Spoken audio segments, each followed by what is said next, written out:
So, Jace, you're doing something new now. Well, first of all, I do want to tell you, of course, before you are in a meeting like this, you try to speak with the folks you're going to speak with. So I gave you a call to talk to you about what you were doing and learning, and you were in an interesting place. Yeah, I had to apologize multiple times because of the wind, but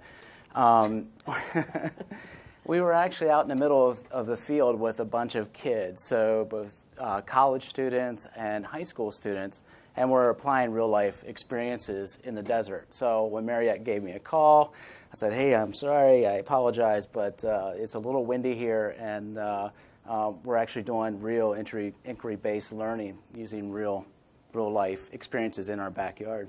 So, yeah, you were doing that for a new thing that you're doing called PIC education. Yes. Tell us about that. Yes. Well, before I answer that question, so you got goodies? I got a goodie. Yeah, you got goodies. I got a goodie. Ah, nice. Let's I got a goodie. Okay, so I'm going to give you this. Ooh. So, oh, you're going to check this thing out. I don't know how well you can see back there. All right, you talk and I'll demo. Yeah. Do you know what this is? Well, I can guess. It looks like something that goes here. Exactly. In a fish's mouth. Exactly. So this is a 20 million year old shark tooth, and you hold on to it because TSA does not like it when it goes to security. So TSA doesn't like when you bring sharp objects in the shape of million-year-old fossil shark teeth. The funny thing is when you take coprolite, you bring it to coprolites. Does everybody know what that is? Like fossil poop, dinosaur fossil. TSA loves those. So number twos, yeah. Yeah, number twos. Well. So anyhow, the reason why I gave you that is very much about that PIC education process, and that is, that's something that I found. I found this while diving blackwater swamps in the Atlantic coastal plain. So it's really applying that real-life experience with a researcher, with a scientist, and getting kids involved with the actual thing, the actual data. What is this, and how they can figure out what that is, and how they can be a part of that. So you're welcome to put that in your pocket. You know what's awesome? Take it home with you. It's still a little sharp on the side. Yeah. So it's a really interesting model, and it's very progressive. We found in Texas, especially in West Texas, traditional teaching just doesn't work with our kids. Our kids really want to get their hands dirty. They want to learn. They want to be a part of society. They want ownership in their education. It's absolutely crucial. So what we did is we created this model, PIC education, and we keep pumping real data into that. So real life questions, problem solving. In doing so, we partnered with amazing universities, UPenn, working with behavioral neuroscience, the Howard Hughes Medical Institute, where high school kids are actually tracing neurons using the same software as postdocs are using in a institute setting. We correlate that with curriculum. So we marry that. Instead of having a curriculum and then you're trying to look for something to work with the curriculum, we're introducing a problem and wrapping the curriculum around that problem. Students become an extension of the university. They can see a future.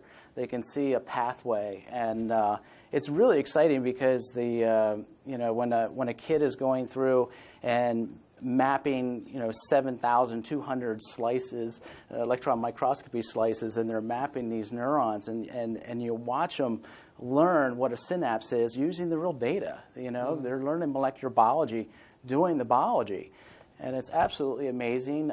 You have kids that are 4 years old that are going to be published in journals because they're working with ancient microfossils and stuff, and they're finding first occurrences of species. So aligning that with curriculum is absolutely crucial. So, yeah, well, there are two things I think that are kind of that I wanted to just ask you just as quick follow-ons. So you showed me the shark tooth. You're talking about fossil matrices.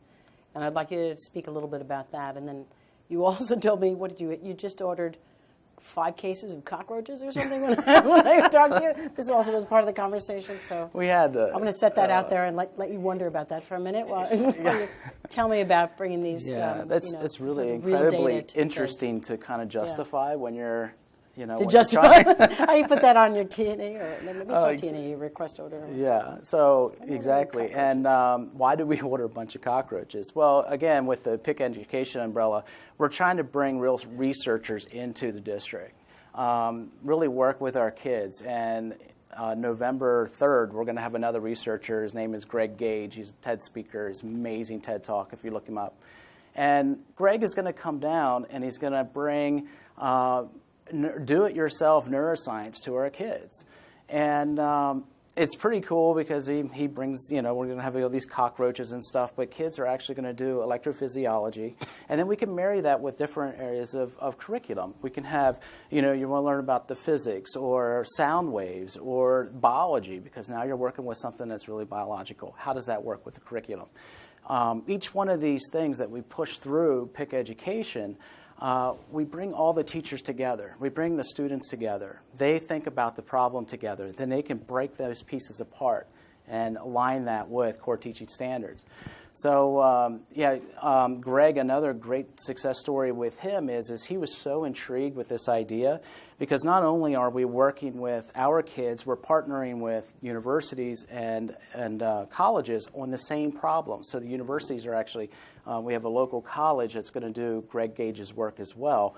Now we have that mentorship. Now we have kids in middle school, high school, working with undergraduates, solving for the same problems, coming up with their own hypothesis. They're working with these cockroaches and doing electrophysiologies, but there's a lot of different questions that they can ask, and they can learn together, and then younger students can see a pathway.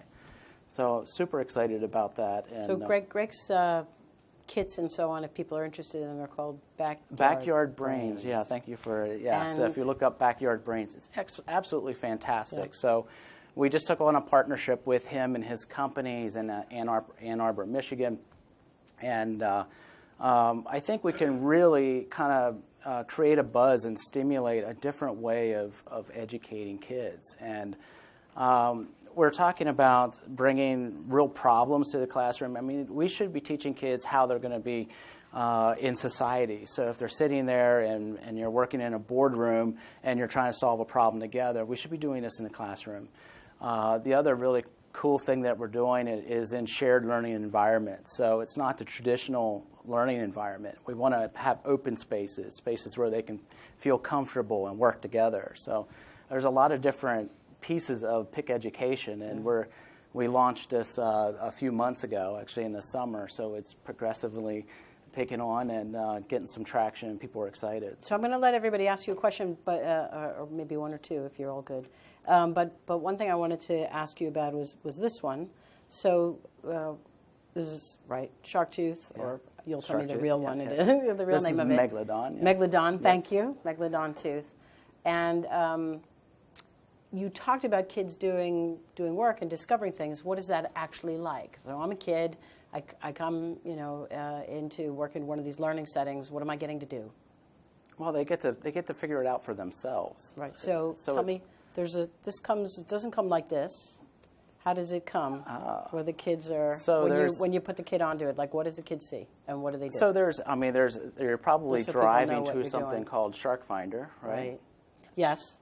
So that's probably one That's of the one, right. yeah, yep. So that's a one. citizen science model. So a way for kids to actually contribute to real life questions through citizen science. And we have young kids sorting through matrix, and they're looking at 19 million year old fossil matrix that was pulled from a poorly characterized formation. So they're exploring and they're discovering for the very first time. They see and touch for the very first time.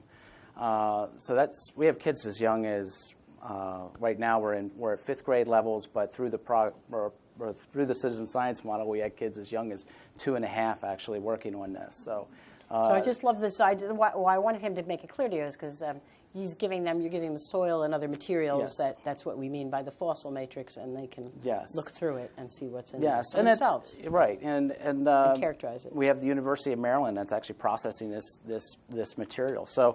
Again, we tie it into a university, and the university is Skyping in and seeing what the kids are finding, and it's just remarkable. And to be 4 years old and published in a journal is pretty pretty amazing. Pretty so. awesome. It was nice talking to you.